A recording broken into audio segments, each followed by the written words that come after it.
Hi friends, എൻ്റെ പേര് Jincy K. ഞാൻ ഗവൺമെൻറ് വൊക്കേഷണൽ ഹയർ സെക്കൻഡറി സ്കൂളിലെ +2 വിദ്യാർത്ഥിനിയാണ്. എൻ്റെ അച്ഛൻ്റെ പേര് സജീവോത്തമൻ. വായനയോടാണ് എനിക്ക് താല്പര്യം. ഹോബിയായിട്ട് വായന തന്നെ പറയാം. കവിതകൾ കേൾക്കുക, കവിതകൾ രചിക്കുക, അതാണ് എൻ്റെ കൂടുതൽ ഇഷ്ടപ്പെട്ട വിനോദം.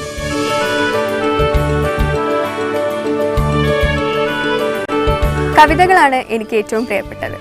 എനിക്ക് ആസ്വാദക ഹൃദയം പെട്ടെന്ന് കീഴടക്കാൻ കഴിയും എന്നതുകൊണ്ടാണ് കവിതകളെ കൂടുതൽ ഇഷ്ടപ്പെട്ടത്. എനിക്കിഷ്ടപ്പെട്ട 3 കവികളാണുള്ളത്. മുരുകൻ കാട്ടാക്കട, ONV കുറുപ്പ്, വയലാർ രാമവർമ്മ. ഇവരാണ് എൻ്റെ പ്രിയപ്പെട്ട കവികൾ. ഇന്ന് പക്ഷേ ഇവരുടെ കവിതകളല്ല ഞാൻ നിങ്ങൾക്ക് മുന്നേ പരിചയപ്പെടുത്തുന്നത്. ആധുനിക കവികളിൽ തികച്ചും വ്യത്യസ്തനായ ആലങ്കോട്ട് ലീലാകൃഷ്ണൻ്റെ കവിതാ സമാഹാരമാണ് ഇന്ന് നിങ്ങൾക്ക് മുന്നിൽ ഞാൻ പരിചയപ്പെടുത്തുന്നത്. പണ്ട് മാവുകൾ പൂക്കുന്ന കാലത്ത്, കണ്ണിമാങ്ങകൾ പെയ്ത മൈതാനത്ത്, ലാടവൈദ്യവും ലൊട്ടുലൊടുക്കുമായി നീളെ തമ്പടിക്കാറുണ്ട് ജിപ്സികൾ.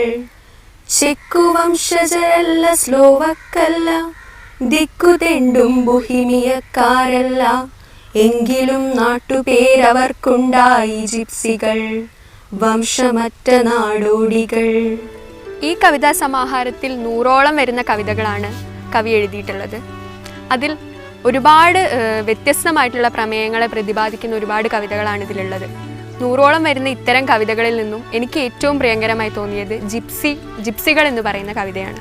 ആമയെ ചുട്ടു തിന്നും, കവണയാൽ കാക്കയെ പോലും എറ്റി വീഴ്ത്തി തിന്നും, കാട്ടുജന്മങ്ങൾ നാടാറു മാസത്തിനാട്ടവും പാട്ടുമായി വന്ന നാൾ വഴികളിൽ, കാട്ടുതേൻ മകിഴം പൂവ് കന്മദം, നാട്ടുചന്തയിൽ കാനന വാണിഭം, വൃത്തിയില്ലാത്ത കൂട്ടരെന്നാകിലും ചിത്തവൃത്തിയിൽ പ്രാകൃത നിഷ്കളർ.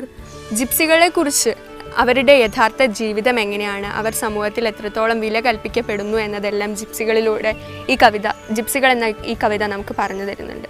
എൻ്റെ പ്രിയ കൂട്ടുകാരോട് എനിക്കൊരു കാര്യം മാത്രമാണ് പറയാനുള്ളത്. നമ്മളെല്ലാവരും വിദ്യാർത്ഥികളാണ്.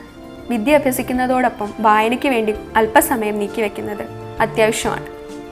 അങ്ങനെ വായിക്കുന്ന എൻ്റെ കൂട്ടുകാർക്ക് എനിക്ക് സജസ്റ്റ് ചെയ്യാനുള്ള ഒരു നല്ല പുസ്തകമാണ് ആലങ്കോട്ട് ലീലാകൃഷ്ണൻ്റെ കവിതകൾ എന്ന ഈ സമാഹാരം.